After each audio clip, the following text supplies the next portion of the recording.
Hello students, કેમ છો બધા? ચાલો આજે આપણે 12મા ધોરણ શ્રેણિક ચેપ્ટરમાં આગળ વધીએ. આગળ વધતા પહેલાં ઝડપથી જે છેલ્લે મુદ્દા આવી ગયા, શ્રેણિક એટલે શું અને તેના પ્રકાર ઝડપથી યાદ કરી લઈએ. સૌ પ્રથમ તો આપણે કંઈક આવું આવી ગયું છે, શ્રેણિક. શ્રેણિક એટલે શું? વિધેયો અથવા તો સંખ્યાઓની લંબચોરસ ગોઠવણી. વિધેય કે સંખ્યાઓ લંબચોરસ ગોઠવણી એને શ્રેણિક કહેવાય. રેક્ટેન્ગ્યુલર એરેન્જમેન્ટ કરવાનું છે. કોનું? વિધેયો હોય કે સંખ્યાઓ હોય. ત્યાર પછી શ્રેણિકના પ્રકારમાં જોઈ ગયા. તેનું એક વ્યાપક સ્વરૂપ બધા પાછા મનમાં યાદ કરી લેજો કે એ બરાબર એક શ્રેણિક લખ્યો હતો, જેનું વ્યાપક સ્વરૂપ એને આપણે ટૂંકમાં એઆઈ જે એમ ક્રોસ એન વડે દર્શાવતા. એમાં પણ એમ એટલે પહેલો જે અંક અહીંયા લખીએ છીએ હારની સંખ્યા દર્શાવે છે, બીજો અંક છે એ સ્તંભની સંખ્યા દર્શાવે છે. આટલું ભૂલાય નહીં. ત્યાર પછી શ્રેણિકોના પ્રકારમાં આપણે જોઈ ગયા હતા. શ્રેણિકોના પ્રકારમાં સૌ પ્રથમ સ્તંભ શ્રેણિક. કોને સ્તંભ શ્રેણિક કહેવાય? તો એક જ સ્તંભ હોય એવો શ્રેણિક. બીજી રીતે વ્યાપક રીતે લખવું આવા સ્વરૂપે તો એઆઈ જે એમાં સ્તંભની સંખ્યા 1 રાખીએ તો આવા શ્રેણિકને સ્તંભ શ્રેણિક કહેવાય. ત્યાર પછી હાર શ્રેણિક એવું જોઈ ગયા હતા. હાર શ્રેણિકને હવે વ્યાપક સ્વરૂપે લખવું હોય તો એઆઈ જે પ્રકારનો શ્રેણિક જ્યાં હારની સંખ્યા એક હોય, સ્તંભની સંખ્યા અહીંયા કોઈ પણ નંબર લખી શકો. એવું જરૂરી નથી હોતું કે એમને એને જ લખો, તમે પી કે એવી કોઈ પણ સંખ્યા લખી શકો. ત્યાર પછી એક પ્રકાર જોઈ ગયા હતા ચોરસ શ્રેણિક. જો કે બધા જ નામ એવા છે કે તમે નામ ઉપરથી એના ગુણધર્મો ઉપરથી યાદ રાખી શકો છો. ચોરસ એટલે હાર અને સ્તંભની સંખ્યા અહીંયા સમાન રાખવાની છે. ત્યાર પછી પાંચમું વિકર્ણ શ્રેણિક. વિકર્ણ શ્રેણિક એટલે શું? તો કે વિકર્ણ સિવાયના બાકીના ઘટકો. હા, ચોરસ શ્રેણિકમાં શબ્દ ત્યાંથી શરૂ થાય. ચોરસ શ્રેણિક એટલે એન ક્રોસ એન. એમાં વિકર્ણ કોને કહેવાય? હાર અને સ્તંભની સંખ્યા સમાન હોય એવા ઘટકો. એટલે A11, A22, A33 એવા પ્રકારના ઘટક છે, એને વિકર્ણ કહેવાય. વિકર્ણ સિવાયના બાકીના ઘટકો શૂન્ય હોય. વિકર્ણમાં કોઈ પણ સંખ્યાઓ હોય, શૂન્ય પણ હોઈ શકે. તો આવા શ્રેણિકને વિકર્ણ શ્રેણિક કહે છે. આટલું બરાબર. ત્યાર પછી હા, એને એક આવી રીતે પણ લખી શકાય છે. એના ઘટકો એઆઈ છે માં શૂન્ય ક્યારે થાય? તો પ્રત્યેક આઈ અને જે સરખા ન હોય એના માટે. એમાં ઘટક શૂન્ય હોય. એઆઈ જે બરાબર શૂન્ય. ક્યાં શૂન્ય થાય? આઈ અને જે અહીંયા સરખા નથી ત્યાં ઘટક શૂન્ય થાય. છઠ્ઠું એકમ શ્રેણિક એવું એક જોઈ ગયા હતા. એકમ શ્રેણિક એક પ્રકારનો ચોરસ શ્રેણિક છે. જે ચોરસ શ્રેણિકમાં વિકર્ણના ઘટકો બધા 1, 1, 1 હોય એવા અને બાકીના ઘટકો બધા શૂન્ય હોય એવા શ્રેણિકને એકમ શ્રેણિક કહે છે. બીજી રીતે એમાં ઘટકો એઆઈ જે કેવા હોય? એઆઈ જે લખીએ આપણે તો એઆઈ જે કેવા હોય? એઆઈ જે બરાબર કાં તો 0 અને કાં તો 1 આવે છે. 1 ક્યારે આવે? 0 ક્યારે આવે? તો વિકર્ણના ઘટક 1. વિકર્ણમાં શું આવે છે? આઈ અને જે સરખા હોય. હાર અને સ્તંભનો ક્રમ સમાન હોય એને આપણે વિકર્ણ કીધું છે શ્રેણિકમાં. બરાબર છે? તો એ ઘટકો 1 હોય અને બાકીના ઘટકો એટલે કે આઈ અને જે સરખા ન હોય એટલે એ વિકર્ણના ઘટક ન હોય અને એ બધા શૂન્ય હોય. ત્યાર પછી સાતમું એક જોઈ ગયા હતા આપણે અદિશ શ્રેણિક. એકમ શ્રેણિકને કોઈ અદિશ વડે ગુણો તો એ અદિશ શ્રેણિક કહેવાય. અદિશ એટલે કોઈ વાસ્તવિક સંખ્યા. એકમ શ્રેણિકને કોઈ અદિશ વડે ગુણો અને મળતા શ્રેણિકને અદિશ શ્રેણિક કહેવાય. તો આ શ્રેણિક એકમ શ્રેણિક હોય એને કોઈ કે સંખ્યા વડે ગુણો તો એ આ એકમ શ્રેણિકને આપણે આઈ વડે દર્શાવીએ છીએ. બરાબર? તો એકમ શ્રેણિકને કોઈ સંખ્યા કે વડે ગુણો તો એ અદિશ શ્રેણિક કહેવાય. ત્યાર પછી આઠમું શૂન્ય શ્રેણિક. 0 મેટ્રિક્સ. નામ ઉપરથી જ યાદ રહી જાય એવું છે. જેના બધા જ ઘટકો શૂન્ય એવા શ્રેણિકને શૂન્ય શ્રેણિક કહેવાય. તેનો સંકેત ઓ છે. ઓ એટલે કે શ્રેણિકમાં શૂન્ય હોય, હાર અને સ્તંભની સંખ્યા કોઈ પણ હોય. ત્યાર પછી એક છેલ્લો મુદ્દો જોઈ ગયા હતા કે સમાન શ્રેણિક ક્યારે કહેવાય. બે શ્રેણિક સમાન ક્યારે કહેવાય? તો એની બે શરતો છે. પહેલી શરત તો કક્ષા સમાન હોવી જોઈએ, એટલે કે બંને શ્રેણિકમાં હારની સંખ્યા સમાન હોવી જોઈએ, બંને શ્રેણિકમાં સ્તંભની સંખ્યા સમાન હોવી જોઈએ, એટલે કે કક્ષા સમાન હોય. અને બીજી શરત શું હતી? તો કે અનુરૂપ ઘટકો સમાન હોય, તો એ શ્રેણિકને સમાન શ્રેણિક કહેવાય. ત્યાર પછી આપણે સ્વાધ્યાય 3.1માં 1 થી 5 દાખલા જોઈ ગયા હતા. ખૂબ સરળ એક્ઝામ્પલ છે. હવે છઠ્ઠા દાખલા, નીચેના સમીકરણો. હવે ઘણા થાય સમીકરણો, તો આ શ્રેણિક સમીકરણ કહેવાય. એમાંથી એક્સ, વાય અને ઝેડની કિંમતો મેળવવી છે. તો સીધો જવાબ શરૂ કરી દઈએ છીએ. પહેલા દાખલામાં અહીં આપેલું છે. હવે શ્રેણિક સમાનતા પરથી, હવે શ્રેણિક સમાન ક્યારે કહેવાય? તો કક્ષા સમાન હોવી જોઈએ, જે છે જ બંનેમાં 2x2 કક્ષાના ચોરસ શ્રેણિક છે. હવે સમાન ક્યારે કહેવાય? તો અનુરૂપ ઘટકો સમાન હોય. તો બીજી હાર પહેલા સ્તંભનો ઘટક અહીંયા એક છે ને અહીંયા 1 છે, તો x બરાબર 1. પછી y મેળવવો છે, તો y ક્યાં છે? પહેલી હાર પહેલો સ્તંભ, પહેલી હાર પહેલા સ્તંભના ઘટક સરખાવશો તો y બરાબર 4 મળી જશે. હું ક્રમમાં લખું છું, પહેલાં x પછી y. હવે z લખો, z અહીંયા છે, તો z બરાબર 3. હલો, એવો જ બીજો દાખલો. હું સીધો જવાબ જ શરૂ કરી દઉં છું. આપેલું છે. તેથી શ્રેણિક સમાનતાની વ્યાખ્યા પરથી શું કહી શકીએ? તો x + y બરાબર 6 મળે છે. એક સમીકરણ એ મળ્યું. પછી x × y એ સમીકરણ 1. પછી x × y બરાબર 8 થયા, આ બીજું સમીકરણ. અને ત્રીજું 5 + z = 5 થયા. આ ત્રણેય સમીકરણો ઉકેલી એટલે x, y અને z મળી જશે. ચાલો અહીંયા જ ઉકેલી નાખીએ છીએ. હવે આ બંનેને ઉકેલશું કેવી રીતે? તો પહેલાં સમીકરણમાંથી y બરાબર શું મળે? સમીકરણ 1 પરથી y બરાબર 6 - x મળે, અથવા તો xની કિંમત મેળવી તો x મળી જાય, y મેળવાય તો y બરાબર 6 - x. એ સમીકરણ 2માં મૂકતા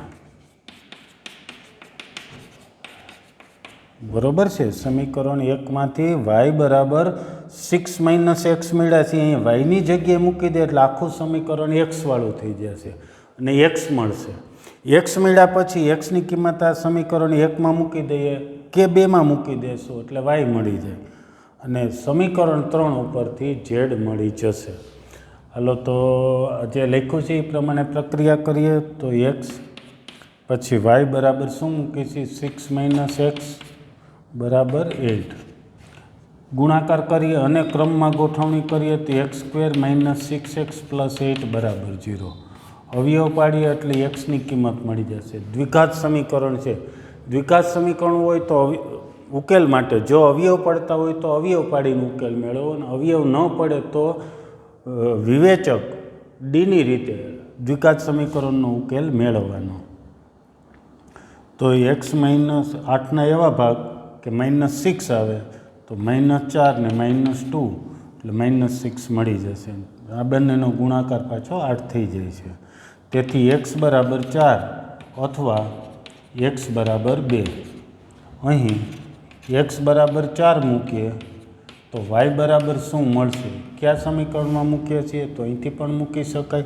સમીકરણ 1માં જ મૂકીએ છીએ. 4 મૂકીએ તો 4 સામે ગયા એટલે y બરાબર 6 - 4 એટલે કે 2 મળ્યા છે. અને x બરાબર બીજી કિંમત 2 છે એ મૂકીએ તો 2 ક્યાં મૂકીએ છીએ? અહીંયા 2 + y = 6. તો y = 6 - 2 એટલે કે 4 મળ્યા છે. અને સમીકરણ 3 પરથી z મળી જાય છે, જે સીધું જ લખી શકે એમ છે, z = 0. એટલે માગેલ x, y બરાબર આવું મળ્યું છે. x બરાબર 4, y બરાબર 2, ત્યારે z બરાબર 0 અથવા 2, 4 ને 0. છેલ્લે જવાબ આટલો લખી નાખજો. માગેલ કિંમતો 4, 2 અને x બરાબર 4, y બરાબર 2 અને z બરાબર 0, અથવા x બરાબર 2, y બરાબર 4 અને z બરાબર 0. ઓકે, ત્યાર પછી ત્રીજો એક્ઝામ્પલ જોઈએ.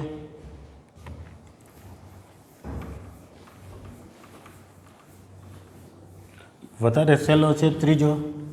એવું લાગે વિડીયો પોઝ કરી અને તમે જાતે ગણો, પછી સોલ્યુશન જોશો. જાતે ગણશો, દાખલા ગણવાની મજા આવશે, લાંબો સમય યાદ રહેશે. બરાબર? તો ચાલો આપણે સીધો જ જવાબ શરૂ કરી દઈએ છીએ. અહીં આપેલું છે બંને શ્રેણિક વચ્ચે બરાબર છે, એટલે કે શ્રેણિક સમાનતાની વ્યાખ્યા પરથી પહેલું સમીકરણ x + y + z બરાબર 9 મળશે. યાદ દેવરાવી દઈએ કે આ શ્રેણિક બંને સ્તંભ શ્રેણિક છે. એક જ સ્તંભ છે અને 3 હાર છે. આખો એક ઘટક કહેવાય. બરાબર? બેનો સરવાળો છે એટલે આખી જે સંખ્યા આવશે એ એક સંખ્યા કહેવાય. આ પણ બેનો સરવાળો એટલે એક સંખ્યા છે. આ પણ એક જ સંખ્યા છે. એટલે એક સ્તંભ છે અને 3 હાર છે. 3/1 કક્ષાના શ્રેણિકો છે. એ બંને સમાનતાની વ્યાખ્યા પરથી x + z = 5 અને y + z = 7 આવા આપણને 3 સમીકરણો મળ્યા. એટલું બરાબર છે. હવે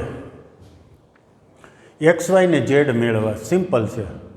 સમીકરણ 3ની કિંમત y + z બરાબર 7 છે, અહીંયા મૂકી દઈએ તો x મળી જશે. બરાબર છે? પછી x + z બંનેનો સરવાળો બરાબર 5 મૂકી દઈએ તો અહીંયા શું મળશે? y + 5 = 9, એટલે yની કિંમત મળી જશે. અને સમીકરણ 2માં xની કિંમત મૂકી દેશો એટલે z મળી જશે. તો કંઈક આવી રીતે સમીકરણ 3ની કિંમત સમીકરણ 1માં મૂકતા જે લખ્યું એ પ્રક્રિયા કરીએ તો અહીંયા કિંમત મૂકીએ તો x + y + z બરાબર 7 મૂકીએ છીએ એટલે 9 થયું. Implied x = 2. પછી સમીકરણ 2ની કિંમત સમીકરણ 1માં મૂકતા અહીંયા જે ઉકેલ મેળવ્યો એવો જ ફરીથી 2ની કિંમત એટલે x + z છે ત્યાં 5 મૂકીએ છીએ એટલે 5 + y બરાબર 9. આમાંથી આપણને y મળી જાય છે. y બરાબર શું મળશે? 5 સામે જાય તો 4. અને xની કિંમત જે મળી છે 2 અહીંયા મૂકી દઈએ એટલે કે x બરાબર 2 સમીકરણ 2માં મૂકતા તો 2 + z = 5 મળ્યા છે. Implied z = 3. તેથી માગેલ કિંમતો x બરાબર શું મળ્યું છે? 2, y બરાબર 4 અને z બરાબર 3. આ માગેલ કિંમતો છે. સાવ સહેલા એક્ઝામ્પલ છે, સરળ એક્ઝામ્પલ છે. સિમ્પલ સમીકરણોમાં અનુરૂપ ઘટકો સરખાવી દેશો શ્રેણિકમાં એટલે તમને સમીકરણો અથવા તો ડાયરેક્ટ ઉકેલ મળી જશે. અમુકમાં આપણને સમીકરણો પણ મળી શકે. બરાબર? ત્યાર પછીનો હવે એક્ઝામ્પલ આગળ વધારીએ. સહેલો એક્ઝામ્પલ 7મો.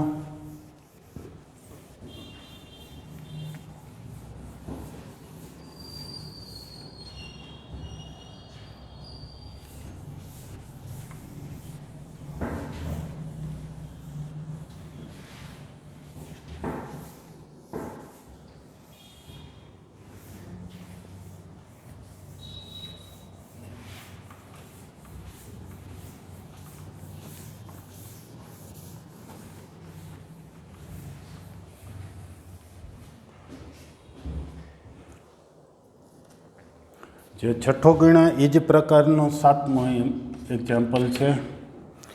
શું છે? સમીકરણો આપ્યા છે, ABCની કિંમતો મેળવવી છે. હું સીધો જવાબ શરૂ કરું છું એટલે કે સમીકરણો જે આપ્યા છે a - b = a - b 2a + c, પછી 2a - b અને 3c + d બરાબર આપણને આપેલું છે -1, 5, 0, 30. આટલું આપેલું છે. તો ABCDની કિંમતો મેળવવી છે. બંને શ્રેણિક સમાન છે બંને જે 2x2 કક્ષાના શ્રેણિક છે, તેથી શ્રેણિક સમાનતા પરથી ચાર સમીકરણો મળશે. પહેલું a minus b is equal to -1. પહેલા એરે પહેલો ઘટક સરખાવ્યો, બીજા એરે બીજો સરખાવીએ, ત્રીજા એરે ત્રીજો સરખાવીએ. 2a minus b is equal to શું થશે? 0. સમીકરણ 2. પછી 2a plus c is equal to 5. સમીકરણ number 3. 3c plus d is equal to 30. ચાલો આ ચાર સમીકરણો મળ્યા.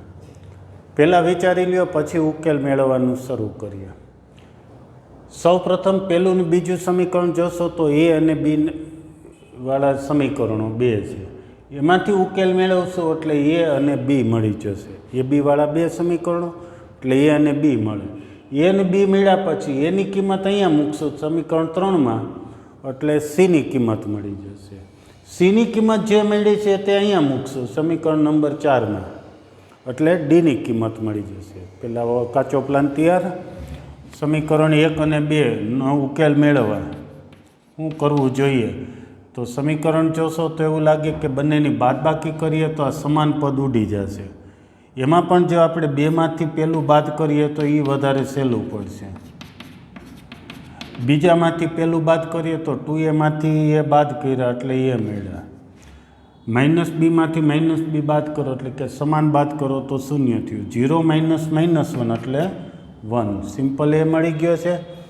હવે એ બરાબર 1 છે એ સમીકરણ 1 અથવા 2માં મૂકતા એ બી વાળું સમીકરણ છે બંને એ મૂકશો એટલે બી મળી જશે. એ બરાબર 1 સમીકરણ 1માં મૂકતા બોલો બી બરાબર એ બરાબર 1 મૂકી દઈએ. 1 મૂકીએ પછી બી સામે જ અહીંયા આવશે એટલે બી બરાબર 2 મળશે. હવે એની કિંમત એ બરાબર 1 સમીકરણ 3માં મૂકતા એ બરાબર 1 મૂકીએ એટલે અહીંયાથી આ 2 સામે જશે એટલે 5 - 2 એટલે સી બરાબર 3 મળશે. પછી સીની કિંમત આમાં મૂકીએ છીએ. સી બરાબર શું કિંમત મળી? 3. સમીકરણ 4માં મૂકતા સી બરાબર 3 મૂકીએ એટલે 3 તેરી 9. 9 સામે જાય 13માંથી 9 જાય. 13માંથી 9 જાય એટલે સીની કિંમત ડીની કિંમત મળી. તેથી હવે જવાબ લખીએ. માગેલ કિંમતો એ બરાબર 1, બી બરાબર 2, સી બરાબર 3 અને ડી બરાબર 4 છે. ત્યાર પછી 8મો એક્ઝામ્પલ જે એમસીક્યુ પ્રકારનો ખૂબ સહેલો એમસીક્યુ છે. આગળ જો એ પહેલાં જાતે રકમ વાંચીને જવાબ વિચારી લ્યો. અહીં એ બરાબર એ આઈ જે એમ ક્રોસ એન પ્રકારનો ચોરસ શ્રેણિક હોય તો ચોરસ શ્રેણિક એવું કીધું છે. ચોરસ શ્રેણિક હોય તો હાર અને સ્તંભની સંખ્યા સમાન હોય. તેથી હારની સંખ્યા બરાબર સ્તંભની સંખ્યા. તેથી હાર અને સ્તંભની સંખ્યા સરખી એટલે એમ બરાબર એન. આવો વિકલ્પ હોય તે પસંદ કરી લ્યો. અથવા તો m - n બરાબર 0. બરાબર છે. 9મો પણ સહેલો એમસીક્યુ. XYZની કિંમતો આ સમીકરણો સમાન થાય તેવી રીતે હોય તો એક્સ અને વાય મેળવો. એટલે કે જે આ 7મો અને અગાઉ 6ઠો એક્ઝામ્પલ ગણ્યા તે પ્રકારનો જે એક એમસીક્યુ છે. સૌ પ્રથમ છે 3x + 7 5. ત્યાર પછી છે y + 1 અને ત્યાર પછી 2 - 3x = 0, y - 2 8 4. તો x અને y મેળવવા છે. સાવ સહેલું. શ્રેણિક સમાનતા પરથી 3x + 7 = 0 સમીકરણ 1. પછી હવે વાયની કિંમત મેળવી. વાયની કિંમત આપણને આ બે જગ્યાએથી મળે એમ છે. એક્સની કિંમત આ બે જગ્યા ઉપરથી મળે એમ છે. અત્યારે આપણે પહેલો ઘટક સરખાવીએ તો 0, 0માંથી x ઇઝ ઇક્વલ ટુ શું મળશે? -7/3.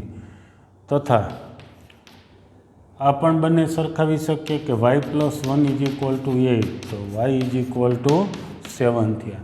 ધ્યાન રાખજો કે y બરાબર 7 આના ઉપરથી પણ મળી જશે. y - 2 ઇઝ ઇક્વલ ટુ 5, તો y ઇઝ ઇક્વલ ટુ 7.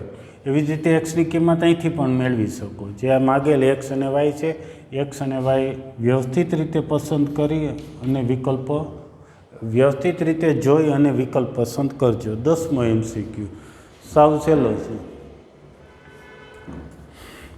જેના પ્રત્યેક ઘટક 1 હોય એવા 3/3 કક્ષાના શ્રેણી. અહીં શ્રેણિક એ બરાબર 3/3 કક્ષાનો છે. 3 હાર 3 સ્તંભ છે. વ્યાપક રીતે કહીએ તો આવું છે. સમજાવવા લખ્યું છે, કોઈ જરૂર નથી, ન લખીએ આ તો પણ થઈ જાય એમ છે. હવે બધા જ ઘટક આપણે કેવા રાખવાના છે? તો બધા જ ઘટક છે A11, A12, A13 થી A33 સુધી, કાં તો 0 ને કાં તો 0, કાં તો 1, કાં તો 0 અને કાં તો 1 એવી રીતે મૂકવાના છે. તો આવા કેટલા શ્રેણિક બની શકે? તો પ્રથમ ક્રમચય સંચયનો અહીંયા ઉપયોગ કરશો. પ્રથમ સ્થાન છે એ 0 કે 1 એમ બે રીતે ભરી શકાય. બીજું સ્થાન છે એ પણ 0 કે 1, ત્રીજું સ્થાન 0 કે 1, એમ બધા જ સ્થાન 0 કે 1 બે રીતે ભરી શકાય. એટલે પ્રત્યેક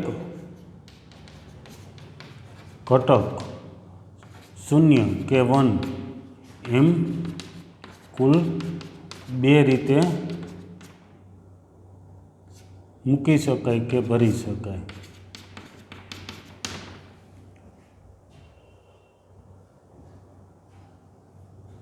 તેથી ગણતરીના ગુણાકારનો સિદ્ધાંત, ક્રમચય સંચયમાં ગણતરીનો ગુણાકારનો સિદ્ધાંત આવે છે. તેથી ગણતરીના ગુણાકારના સિદ્ધાંત પરથી શ્રેણિકોની સંખ્યા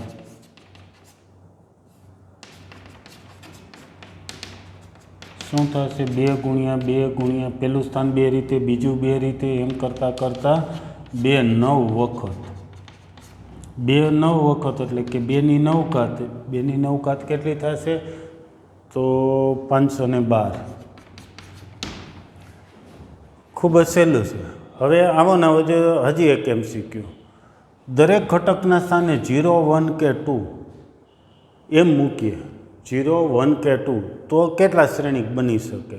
તો પ્રથમ સ્થાન 3 રીતે, બીજું સ્થાન 3 રીતે, એટલે 3 ગુણ્યા 3 ગુણ્યા 3 એટલે 3 ની 9 ઘાત, એમ 3/3 કક્ષાના ચોરસ શ્રેણિકને 3 ની 9 ઘાત એમ પસંદ કરી શકાય. ક્યારે? જ્યારે ઘટક 0, 1 કે 2 એમ 3 જુદા જુદા અંક હોય ત્યારે. ઓકે, તો ચાલો હવે ત્યાર પછી આગળ વધશું. પહેલાં એનો એક સ્ક્રીનશોટ લઈ લો.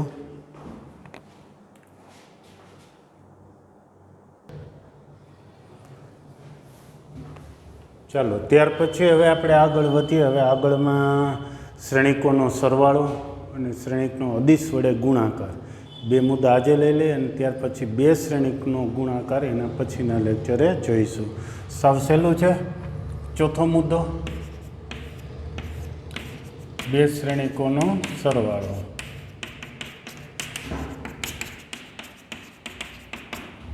સહેલો મુદ્દો. સૌપ્રથમ જો બે શ્રેણિક લઈએ છીએ, જો એ બરાબર એ આવી છે અને બીજો શ્રેણિક બી પણ વ્યાપક લઈએ, બી આવી છે, એના સભ્યો છે બી આવી છે પ્રકારના છે. બંને સરવાળો કરવા માટે પહેલી શરત છે કે એની કક્ષા સમાન હોવી જોઈએ. બંને સમાન સમાન m ક્રોસ n કક્ષાના, બંનેમાં હારની સંખ્યા m હોવી જોઈએ, બંનેમાં સ્તંભની સંખ્યા n એટલે કે સમાન હોવી જોઈએ. કક્ષાના સમાન m ક્રોસ n કક્ષાના શ્રેણિકો હોય તો તેમનો સરવાળો એ પ્લસ બી વડે દર્શાવાય છે સંકેત તો સાવ સહેલો, શ્રેણિક એ અને શ્રેણિક બીનો સરવાળો.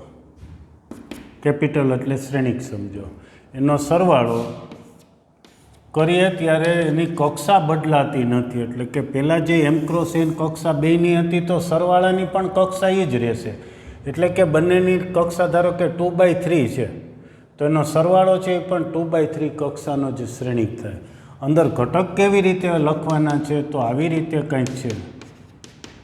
આવી રીતે કંઈક એટલે અનુરૂપ ઘટકોનો સરવાળો. આ અને જેની જગ્યાએ 1 1 મૂકી દે તો A11 B11 નો સરવાળો. આ અને જેની જગ્યાએ 1 2 મૂકીએ તો A12 અને B12 નો સરવાળો. એવી રીતે અનુરૂપ ઘટકોનો સરવાળો વડે વ્યાખ્યાયિત છે. તો આ એનો સરવાળો થયો. હવે દાખલા તરીકે જોઈએ, પછી આગળ લઈએ. ધારો કે A બરાબર 1 2 3 4 0 -1 છે અને બીજો શ્રેણિક બી લખીએ 3 5 7 2. આનો સરવાળો કરવો છે. સરવાળો સૌ પ્રથમ થઈ શકે કે કેમ, તો વચ્ચે તો આવે એ પહેલાં કે બંનેની કક્ષા સમાન હોવી જોઈએ તો સરવાળો વ્યાખ્યાયિત છે. તો અહીંયા બંનેની કક્ષા તમે જોશો તો અહીંયા 2R 3 સ્તંભ છે, અહીંયા 2R 2 સ્તંભ છે. સરવાળો વ્યાખ્યાયિત જ ન થાય. સૌ પ્રથમ અહીંયા શબ્દ જુઓ તો સરવાળો થાય એ પહેલાં બંનેની કક્ષા સમાન હોય એવા શ્રેણિકો હોય તો સરવાળો આમ લખવાનું છે. તો અત્યારે સરવાળો વ્યાખ્યાયિત નથી. વ્યાખ્યાયિત કરવા માટે શું છે તો બંનેની કક્ષા સમાન હોવી જોઈએ. તો અહીંયા 2/3 છે અને અહીંયા 2/2 છે. બે જગ્યાએ સમાન બનાવવું. સમાન બનાવવું તો કાં તો અહીંયા 2/3 લખવા જોઈએ અથવા અહીંયા 2/2 હોય તો અહીંયા પણ 2/2 હોવા જોઈએ. ધારો કે 0 ને -3 છે. હવે સરવાળો કરવો હોય તો સરવાળો થઈ શકે.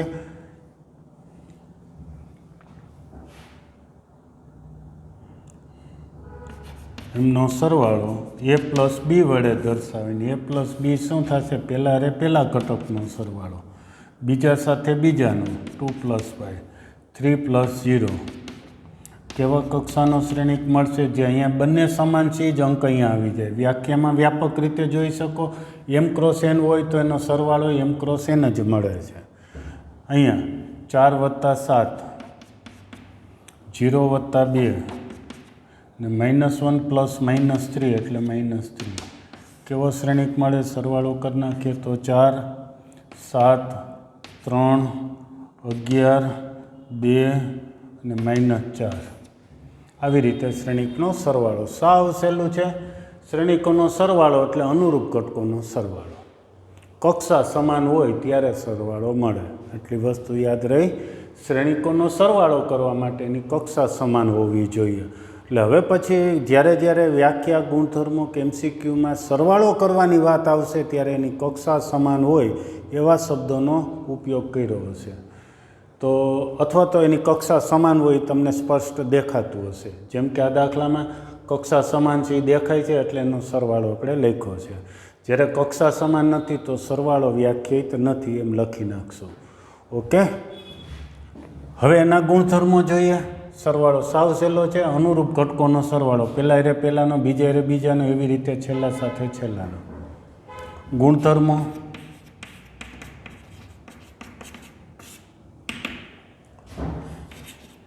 ગુણધર્મો માટે પહેલાં તો સરવાળો લખવો છે. એટલે આ જે કંઈ શ્રેણિકો છે બધા જ સમાન કક્ષાના શ્રેણિક હોય તો, જો સમાન કક્ષાના શ્રેણિકો હોય તો ગુણધર્મમાં પહેલું A plus b = B plus A થાય કે કેમ. A પ્લસ બી મેળવ્યું છે આપણે. B પ્લસ A મેળવીએ પહેલાં B લખીએ ને પછી A લખીએ, બધે ક્રમ બદલી નાખીએ તો સરવાળો આ જ થશે. એટલે કે ક્રમના નિયમનું પાલન થાય છે.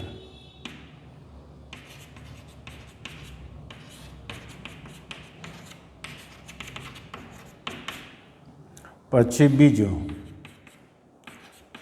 A + B + C = A + B plus c એમ લખી શકાય. તો 3 શ્રેણિકનો સરવાળો હોય પહેલાં બી પ્લસ સીનો સરવાળો કરો પછી એ ઉમેરો, અથવા તો એ પ્લસ બીનો સરવાળો કરો પછી સી ઉમેરો. ઓલવર શું થતું હશે? તો અહીંયા 3 ઘટકોનો સરવાળો થતો, એમાં ક્રમ બદલો તો સરવાળો એનો જ રહે. અને આપણે જૂથનો નિયમ કહીએ છીએ. જૂથના નિયમનું પાલન થાય છે. શ્રેણિકમાં ક્રમના નિયમનું પાલન થાય, સરવાળામાં જૂથના નિયમનું પાલન થાય.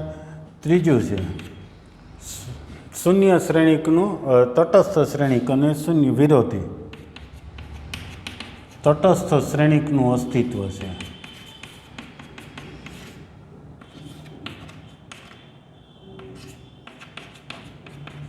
સરવાળા માટે તટસ્થ ઘટક શૂન્ય શ્રેણિક છે. એટલે કે એ પ્લસ ઓ શ્રેણિક લખો તો એ જ મળે. આપણે સંખ્યાઓમાં શૂન્ય એ તટસ્થ સંખ્યા કહેવાય, એમ શ્રેણિકમાં શૂન્ય શ્રેણિક છે એ તટસ્થ શ્રેણિક છે. અને ચોથું વિરોધી શ્રેણિકનું પણ અસ્તિત્વ છે.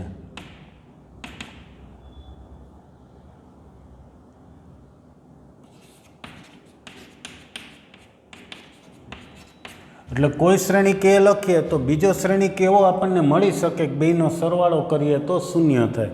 કોઈ શ્રેણિક છે, બીજો શ્રેણિક એને સમાન કક્ષાનો એવો મળી શકે કે બેનો સરવાળો કરીએ તો અહીંયા બધાથી ઘટક શૂન્ય આવે.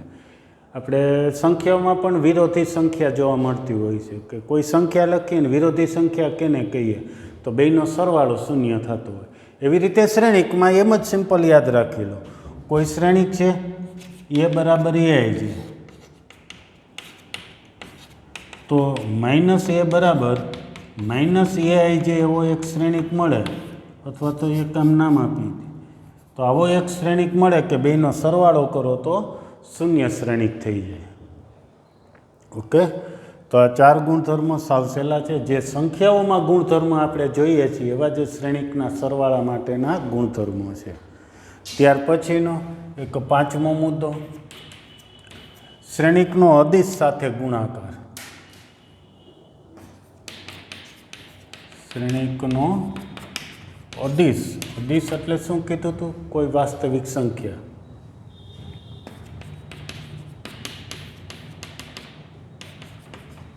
અદિશ જ્યાં જ્યાં આવશે એટલે તમારે વાસ્તવિક સંખ્યા. જો કે ફિઝિક્સમાં અદિશ એટલે તમે કોઈ ઉદાહરણ તરીકે યાદ રાખેલું છે કે ઘનતા છે, દળ, વજન, આ બધું છે એ તમે અદિશ તરીકે લો છો. અંતર પણ વ્યાપક રીતે જોશો તે બધાના મૂલ્યો છે કોઈ સંખ્યા મળતી હોય. જેના મૂલ્યો કોઈ એક ચોક્કસ સંખ્યા મળતી હોય, વાસ્તવિક સંખ્યા મળતી હોય, તેને અદિશ કહેવાય. જે દળ કહો છો કે અંતર કહો છો એ બધા એના ઉદાહરણો થયા. ઓકે, તો શ્રેણિક કોઈ લખીએ છીએ એ બરાબર એ આઈ છે અને અદિશ, અદિશ એટલે કોઈ વાસ્તવિક સંખ્યા, બરાબર છે, કે નો ગુણાકાર કે એ વડે દર્શાવાય છે. શ્રેણી કે છે ને અદિશ કે છે. આ સંકેત શેનો થયો? તો અદિશ અને શ્રેણિકનો ગુણાકાર, શ્રેણિક અને અદિશનો ગુણાકાર.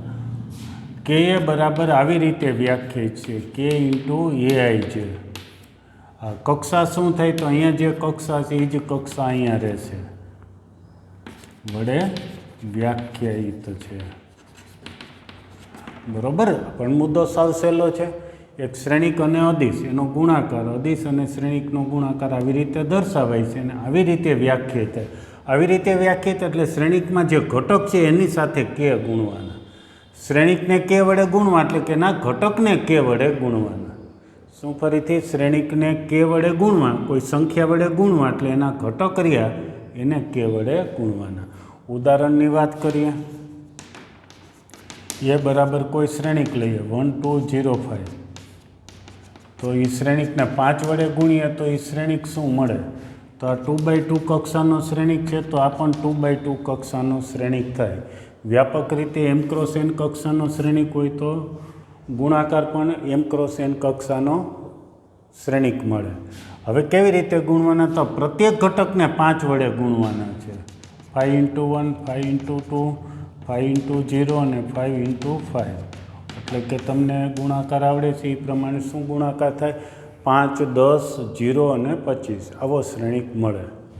જો અહીંયા શ્રેણિકમાં ક્યાંય ઋણ હોય તો અહીંયા ઋણ સંખ્યા વડે ગુણી નાખો, તો એ પ્રમાણેના તમે ગુણાકાર લખી શકશો. એના ગુણધર્મોની વાત કરીએ.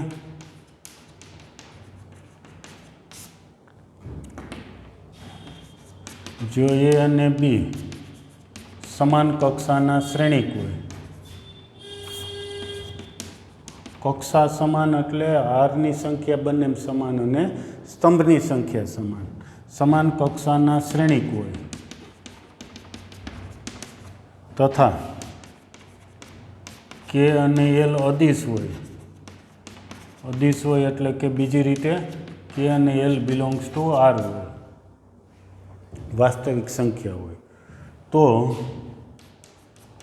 ગુણધર્મો સાવ સહેલા છે. 3 ગુણધર્મો. પહેલું, એ અને બીનો સરવાળો એને કે વડે ગુણો તો એ કે એ પ્લસ કે બી જેટલું થશે. તમે કોઈ એક ઉદાહરણ, એ એટલે આ શ્રેણિક, બી એટલે આવો જ હજી એક બીજો શ્રેણિક એને સમાન કક્ષાનો લઈ લેજો. 2 શ્રેણિકનો સરવાળો કરીને કોઈ સંખ્યા વડે ગુણજો. ધારો 5 વડે ગુણો. ફરીથી એક ઉદાહરણ તમે લ્યો. એ શ્રેણિક આ, બીજો શ્રેણિક હજી 2/2 કક્ષાનો, અંદર સંખ્યાઓ બદલી જશે એવો શ્રેણિક લો. પછી બેયનો સરવાળો કરો, સરવાળો જે અહીંયા કીધો એ પ્રમાણે, અને એને 5 વડે ગુણો. કે એટલે 5 લઈને ઉદાહરણમાં ગણજો. અને પછી શ્રેણિકને 5 વડે ગુણી અને સરવાળો કરજો તો એ બંને સમાન આવશે. પછી કે અને એલ 2 સંખ્યા હોય, એને એ વડે ગુણો તો કે એ વત્તા એલ એ જેટલું થશે. બરાબર છે? આ સંખ્યા છે, એ છે, કે અને એલ છે એ અદિશ એટલે સંખ્યાઓ છે. ત્યાર પછી આવી રીતે પણ તમે લઈ શકો. કે અને એલ બેયને ગુણવા હોય તો એક સંખ્યાને 12 એકને શ્રેણિક સાથે ગુણી શકો, અથવા તો એલને 12 કેને ગુણી શકો. જેની સાબિતી ખૂબ સરળ છે, ઉદાહરણથી પણ એટલું સરળતાથી સમજી શકાય એમ છે. એટલે અત્યારે આપણે એની સાબિતી આપતા નથી. જરૂર હોય તો ખાલી ટેક્સ્ટ બુકમાં નજર નાખશો તો આવડી જશે. વ્યાપક રીતે 2 શ્રેણિક લીધા હોય, એ બરાબર એ આવી જાય, બી બરાબર બી આવી જાય. પછી કે વડે ગુણીને આવી રીતે એનો સરવાળો વ્યાખ્યાયિત થઈ જાય. સિમ્પલ જ છે બધી સાબિતીઓ. તો સાબિતીમાં અત્યારે એમાં સમય નહીં બગાડીએ. ઓકે, તો આ 2 મુદ્દાઓ પણ વ્યવસ્થિત સમજી લેશો. નેક્સ્ટ લેક્ચરે આપણે 2 શ્રેણિકનો ગુણાકાર જોશું. Okay, thank you.